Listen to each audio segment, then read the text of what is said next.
మాజీ ముఖ్యమంత్రి వైఎస్ జగన్మోహన్ రెడ్డి తాజాగా తెరపైకి తెచ్చిన విషయం మావిగన్. ఇప్పట్లో పూర్తయ్యే అవకాశాలు దాదాపుగా లేవు అని అమరావతిపై చాలా మంది పెదవిరుస్తున్న నేపథ్యంలో జగన్ తెరపైకి తెచ్చిన ప్రతిపాదన ఇప్పుడు అందరి దృష్టిని ఆకర్షిస్తుందని చెప్పొచ్చు. గత కొన్ని రోజులుగా అమరావతికి చట్టబద్ధత లభించిందన్న కూటమి ఆనందం, అటు నేతల కోతలు ఒక్కసారిగా ఆవిరయ్యాయా అనే చర్చ మొదలైపోయింది. ఎందుకంటే అమరావతికి చట్టబద్ధత అనంతరం జగన్ తెరపైకి తెచ్చిన మావిగన్తో ఇప్పుడు కేవలం అమరావతిలోనే కాదు, మచిలీపట్నం, విజయవాడ, గుంటూరు ప్రాంతాల్లోనూ కీలకమైన చర్చలు నడుస్తున్నాయి. ఇక మచిలీపట్నం, విజయవాడ, గుంటూరులో 110 కిలోమీటర్ల కారిడార్ ను రాజధాని ప్రాంతంగా ప్రకటించాలని జగన్ సరికొత్త డిమాండ్ తెరపైకి తెచ్చారు. ఈ నేపథ్యంలో మావిగన్ ఫ్లెక్సీలు జాతీయ రహదారిలో పెద్ద ఎత్తున కనిపిస్తున్నాయి. పైగా బాపట్ల సభలో సీఎం చంద్రబాబు మాట్లాడుతూ మచిలీపట్నం, విజయవాడ, గుంటూరు అవన్నీ సిఆర్డీఏ పరిధిలో ఉన్నాయని, తాము చేస్తున్నది కూడా అదే అని జగన్ నినాదాన్ని పరోక్షంగా బలపరచడంతో వైసీపీ శ్రేణుల్లో సరికొత్త ఉత్సాహం కనిపిస్తోంది అని అంటున్నారు పరిశీలకులు. ఒక నాయకుడిని సైకో అనుకున్నాం గానీ పార్టీనే సైకో పార్టీగా తయారు చేశాడు. మావిగన్ అంటాడు.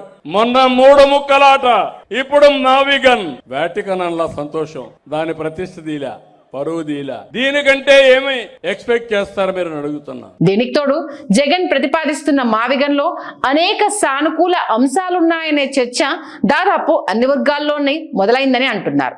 జగన్ ప్రతిపాదించిన రాజధాని ప్రాంతంలో 4 కార్పొరేషన్లు, 2 మున్సిపాలిటీలు, 60 లక్షలకు పైగా జనాభా ఉంది. ఇదే క్రమంలో port, international airport, railway zone, జాతీయ రహదారులతో కూడిన సకల సౌకర్యాలు అందుబాటులో ఉన్నాయి. ఈ నేపథ్యంలో వైఎస్ జగన్ ప్రతిపాదించిన మావిగన్ పై మొదట్లో వ్యతిరేకత వచ్చినట్లు కనిపించినా రోజులు గడిచే కొద్దీ దీనికి మద్దతు పెరుగుతోంది. పైగా స్వయంగా చంద్రబాబే జగన్ తెరపైకి తెచ్చిన మావిగన్ ప్రతిపాదనకు పరోక్షంగా మద్దతు పలకడంతో ఇది జగన్ విజన్ కు ఓ మచ్చుతునక అనే చర్చ కూడా మొదలైంది. ఈ పరిణామాల నేపథ్యంలో డైవర్షన్ పాలిటిక్స్ లో భాగంగా దివంగత మహానేత వైఎస్ఆర్ మరణాన్ని జగన్ కు ముడిపెడుతున్నట్లుగా ఏపీ మంత్రి ఒకరు వ్యాఖ్యానించారు. నోరుంది, చూపించే ఛానళ్లున్నాయి, అచ్చేసే పత్రికలు ఉన్నాయి కదా అని ఏది పడితే అది మాట్లాడొచ్చా అనే ప్రశ్నలను తెరపైకి తెస్తూ వాటికి విమర్శలు మొదలయ్యాయి. ఈ సమయంలో మాజీ మంత్రి, వైసీపీ కీలక నేత బొత్స సత్యనారాయణ మీడియా ముందుకు వచ్చి సదరు కూటమి మంత్రి చేసిన వ్యాఖ్యలపై తీవ్ర మనోవేదనకు గురైనట్లుగా తెలిపారు. కెమెరాల ముందు కన్నీటి పర్యంతమయ్యారు. వైఎస్ఆర్ మరణం, తదనంతరం పరిణామాలను జగన్ కు ముడిపెడుతూ చేసిన వ్యాఖ్యలు ఏ మాత్రం సమర్థనీయం కాదని అన్నారు. ఈ వ్యాఖ్యలను మంత్రి వెనక్కి తీసుకోవాలని డిమాండ్ చేశారు. వైఎస్ఆర్ ప్రయాణించిన హెలికాప్టర్ కనిపించడం లేదన్న వార్తల సమయంలో వైఎస్ఆర్ నివాసంలోనే జగన్ ఉన్నారని బొత్స చెప్పారు.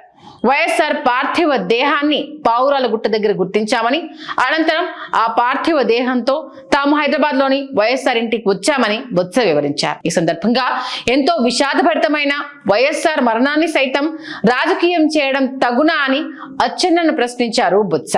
తుచ్చమైన రాజకీయాల కోసం ఇంతలా దిగజారొద్దని తెలిపారు. దీంతో కేవలం జగన్ తెరపైకి తెచ్చిన మావిగన్ అంశానికి అన్ని వర్గాల నుంచి మద్దతు పెరగడంతో పాటు అమరావతి భవిష్యత్తుపై నీలి నీడలు అనే చర్చ మొదలైన నేపథ్యంలో డైవర్షన్ పాలిటిక్స్ లో భాగంగానే కూటమి నేతలు ఈ తరహా కామెంట్లు చేస్తున్నారని అంటున్నారు పరిశీలకులు.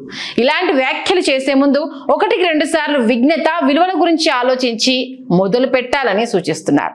ఇదే సమయంలో రాజధాని పేరు అమరావతి అనే ఉంచి పేరు మార్పు వంటి అనవసరపు విషయాలను ఎత్తుకోకుండా మచిలీపట్నం, విజయవాడ, గుంటూరు కారిడార్ ను అభివృద్ధి చేసి అభివృద్ధి ఫలాలు అన్ని ప్రాంతాలకు అందించేలా జగన్ హామీలు ఇవ్వాలని, ఆయనకు జనాల్లో మంచి క్రెడిబిలిటీ ఉండడం వల్ల ఆయన హామీని జగన్ పూర్తిగా విశ్వసిస్తారని అంటున్నారు. ఏది ఏమైనా ఇప్పుడు ఏపీ రాజకీయాల్లో మావిగన్ ఓ కీలక హాట్ టాపిక్.